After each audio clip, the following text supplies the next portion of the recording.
The passenger is in the public area. We assume ito ay restaurant. Ngayon, the storage of the life jacket is there.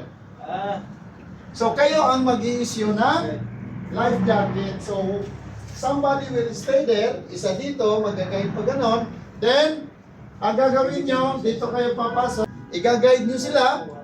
O dito ka tatayo para, dito ka sir tatayo, i-guide mo sila papunta doon, life jacket is there, and ikaw naman, ikaw na ang magbibigay instruction. Everybody pay attention, everybody stand up, and please proceed and pick up your life jacket over there.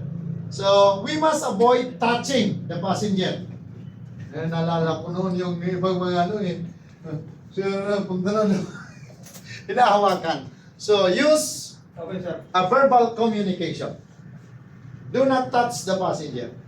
So, kunyari, sila ay nasa restaurant kumain. So, you should ask their attention.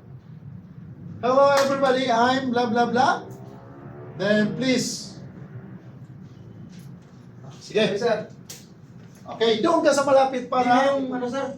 Ha? Wala na mo ng mga megaphone kasi issue once pa lang. O, pwedeng ikaw kung gusto mo mag-mic. Awag na sir. Oo. Isa. Hindi. Ikaw, i-guide mo lang.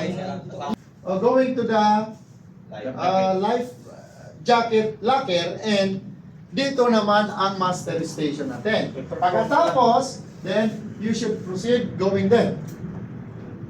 Hello ma'am. You need to... Okay. Okay. You are the one giving instruction to them. So assuming na ito ay restaurant. May I have your attention please? Can you please stand up with your life jacket? Sir, this way, please pick up the light. This way, sir. This way, ma'am.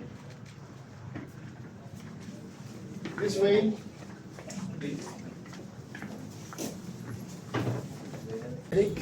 Ladies and gentlemen, may I have your attention please?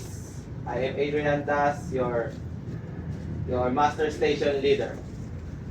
Right now, we will conduct a life jacket donning procedure. With my colleague here, we will show you how the step-by-step process. The first step is place life jacket overhead.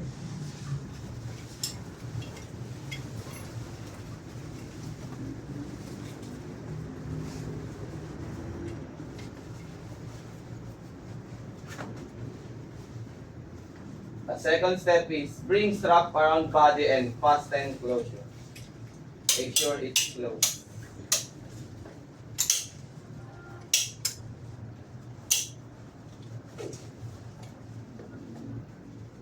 The third step is adjust snug fit by pulling free end of the strap.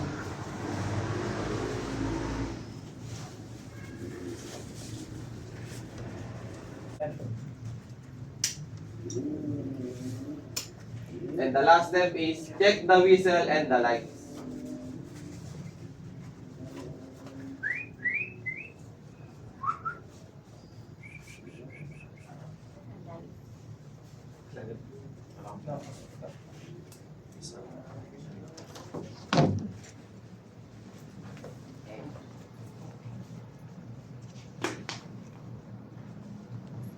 Ladies and gentlemen, thank you very much for your cooperation.